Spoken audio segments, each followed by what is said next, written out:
Alright, you bastards. Today we're going to talk about an inflatable mat and survival uses that not many people would really think about to do with this, besides sleeping on it. But before we do that, if you're interested in detective stories, I wrote a first part of an 11-part series called Bloody Crosses. It's in the description, so if you're interested, the link will be down in the description. So, uh, I always have been, as a prepper, been a little bit skeptic about an inflatable mat and if it's really worth it to get it. And in my opinion, I was always skeptic about the weight, the volume it would take in, the time it would take to set up and break up again, and yeah, the the weight. I always was and that it would easily get punctured and lose its valuable. But for for a simple bug out scenario, I would not really get this, to be honest. But if you are going out for a long-term bug out scenario where you are going to spend a considerable amount of time in the on the road to say, or hiking for a very long time, I'm talking about weeks, then there are some, or you are going to semi permanent shelter because you're a refugee or something, then I would say it has some benefits, and we're going to talk about these benefits and also uses that not many people will think about.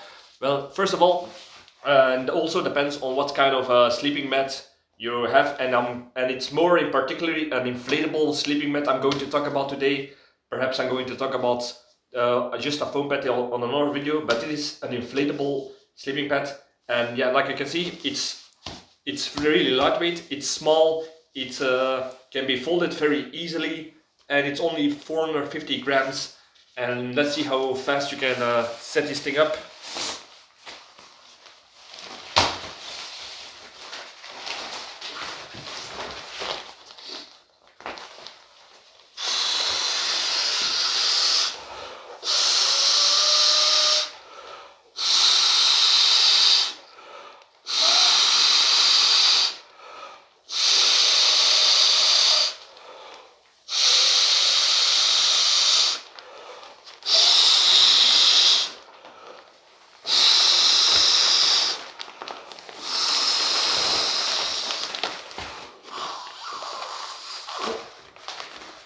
So now it's been set up, and as you can see, it's been set up really quick. It's something that I did not expect from when I started to experimenting with this.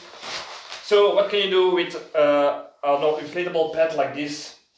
Well, first of all, obviously you can sleep on it in your shelter and stay off the ground, so your body heat will not be drained to the cold surface beneath you. So of course that's the one of the benefits of it. So if you're going to bug out during a colder season or winter period, I would say, yeah, this could be a lifesaver in that kind of in cold environments where retaining your body heat is very important. So, what are the other things you can do with this? Well, there are several things came to mind. First of all, uh, because it's inflated and you're on a bug out scenario, sometimes bridges will not be usable. It could be broken because of an earthquake or broken because of terrorism. There could be gangs or military checkpoints asking for toll or robbing you. So sometimes you can not always cross a waterway, and there's not always a boat available. So what can you do? There is a certain thing in the Belgian army that they do, and that is they take their rain poncho, they put it, they catch air, close it, knot it off so no air will escape. They put their clothing and their military bag on top of it, and that's how they swim over waterways. The same thing can be applied with an inflatable mat. What you can do is you blow it up as much as possible. You take your clothes in your bug out bag, you put your bug out bag on the flotation device, and as you can see, it's really big, so it should have enough how do you say this, enough flotation power to keep a bug out bag afloat. and of course it does not have to carry you, because you only are pushing it over the river while you're swimming. So as long as this can carry your bug-out bag, you can cross our waterway more easier. So what's another thing that you can do with this?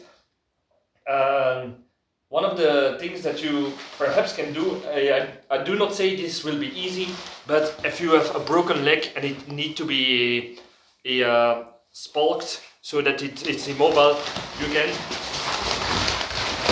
put this around your leg. Yeah, I do not do it too tight, but if you put it around your leg, tie it off. That way you form a protective and a little bit flexible but still sturdy spalk around your legs when it's broken and you need to immobilize it. So that's another thing you can do with this. It can also be used as a certain, how do you say this, insulation in during a bug-in. So if you have windows, you can put this in front of the, push this in the window ceilings, how do you say, in the windows frames or door frames, and that will give a little bit more insulation when it's really cold during a blackout or something. So that's another thing you can do with this. Another thing that you can actually do, but I will first make it flat a little bit. Some things that you can do with this when it's flat, as you can see, getting the air out of it is really easy. So now you have, even when it's broken, like this is always something that I'm scared of, because when there is one puncture, it's totally useless. But even when it's been punctured, you can use it for several other reasons. Like you can see, now you have a small tarp in a way, so you can build a shelter on it even when it's been punctured. Another thing you can do with it is, now you have a really big water bag.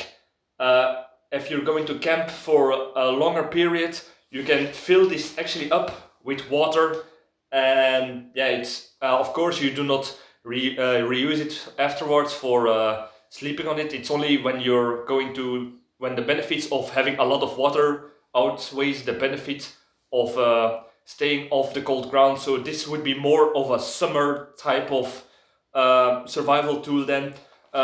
You just fill this up with rainwater or river water, you drag it to your camp, and now you have at least 30 liters of water available in an easy portable way, in a way. So yeah, this could be used as a really big water bag for a semi-permanent camp. The same thing can be used for collecting rainwater.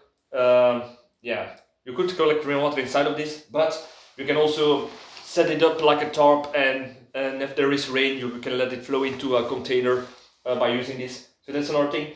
Another thing that I have thought about, but I'm not sure how feasible this would be, and this would be during a forest fire. Sometimes we know forest fires can be very unpredictable.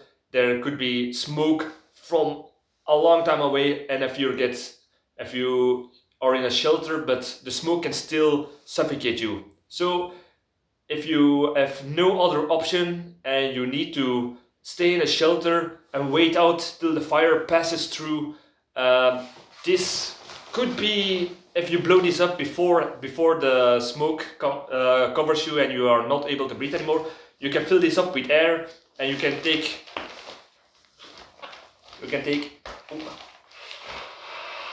little suctions of air during the period where the fire is trying to pass your shelter and the smoke makes it unable to breathe. So that way you have at least 30, I would say between 20 and 30 liters of air if you take a puff every 30 seconds.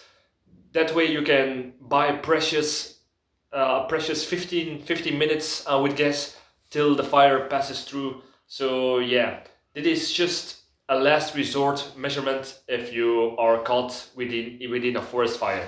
I do not know, like I said, this is something that you do as a last ditch attempt to survive, but it's about doing more with less. If you have a survival tool, try to think of it with your imagination and improvisation talents to to do more things with it. So yeah, another thing you can do is now that it's flat and you have somebody who is injured. We all know the perhaps I have something like this. Oh no, I have not another stick. You just take a stick, you roll it. If you have a stick, put it on the end. You roll it a little bit down.